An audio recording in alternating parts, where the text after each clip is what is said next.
Assalamualaikum warahmatullahi wabarakatuh. Halo semuanya, perkenalkan nama saya Cynthia Noviana. Saya mahasiswi dari Universitas Nasional, Fakultas Ekonomi, jurusan Manajemen. Di sini saya akan menjelaskan materi tentang mata kuliah Akuntansi Manajemen. Materinya adalah analisis framing dan causal cognitive mapping dalam pengambilan keputusan strategik, suatu studi eksperimental.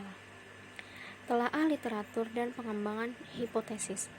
Yang pertama, framing atas informasi dapat mempengaruhi seseorang dalam mengambil keputusan. Yang kedua, frame yang dihadapi tergantung pada formulasi masalah yang dihadapi, norma, kebiasaan, dan karakteristik pengambilan keputusan itu sendiri, menurut Gudono dan Hartadi 1998. Cognitive mapping sebagai alat pengambilan keputusan strategik.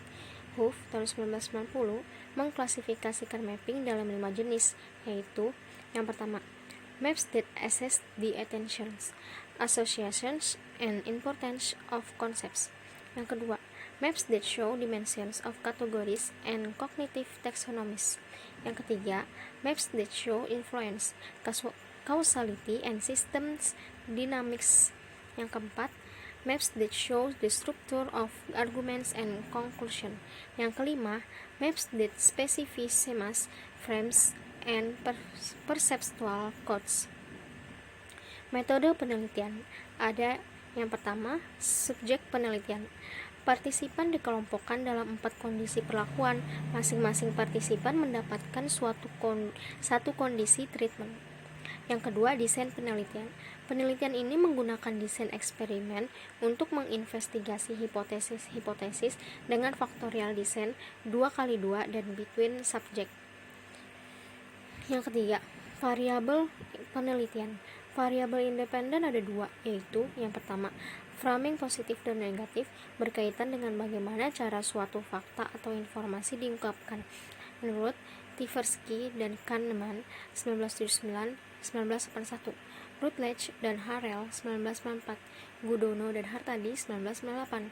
Yang kedua, causal cognitive mapping merupakan teknik pemetaan faktor-faktor yang dianggap akan berpengaruh atas pilihan suatu keputusan. Faktor-faktor ini didasarkan pada skenario kasus eksperimen. Metode analisis data. Untuk menguji hipotesis 1 dan hipotesis 2, dilakukan pengujian dengan menggunakan alat uji beda t-test, yaitu independent sample t-test. Pengujian 1 ditujukan untuk menguji terjadinya bias akibat framing. Pengujian hipotesis 2 adalah untuk menguji secara statistik apakah terjadi penurunan bias framing akibat perlakuan teknik causal cognitive mapping. Hasil penelitian dan pembahasan. Hasil penelitian dan pembahasannya, yang pertama, dari 125 sampel yang terkumpul, sebanyak 11 data sampel tidak dapat digunakan karena tidak mengisi instrumen dengan lengkap. Yang kedua, karakteristik demografi partisipan terdiri atas 3 bagian utama, yaitu umur, jenis kelamin, dan pengalaman kerja yang berhubungan dengan pengambilan keputusan. Pengujian hipotesis. Pengujian hipotesis menggunakan alat uji beda t-test, yaitu independent sample t-test. Hipotesis 1A dan 1B merupakan pengujian hipotesis untuk menguji apakah terjadi bias kognitif pada pengambilan keputusan dalam menentukan keputusan strategik. Ketika pengambil keputusan menentukan alternatif, keputusan yang disajikan dengan framing positif dan framing negatif. Simpulan, keterbatasan, dan saran. Simpulannya, yang pertama, hipotesis penelitian memprediksi adanya bias yang mempengaruhi preferensi risiko pengambil keputusan akibat pembingkaian informasi atau framing. Yang kedua, temuan empiris mengindikasikan bahwa terdapat perbedaan rata-rata preferensi risiko yang secara statistis signifikan antara pengambil keputusan yang mengadopsi informasi yang dibingkai dalam framing positif dengan framing negatif. Yang ketiga, dengan berpikir lebih keras dalam mencari dan memproses informasi yang tersedia, suatu keputusan akan dapat terhindar dari bias yang membuat suatu keputusan menjadi kurang optimal.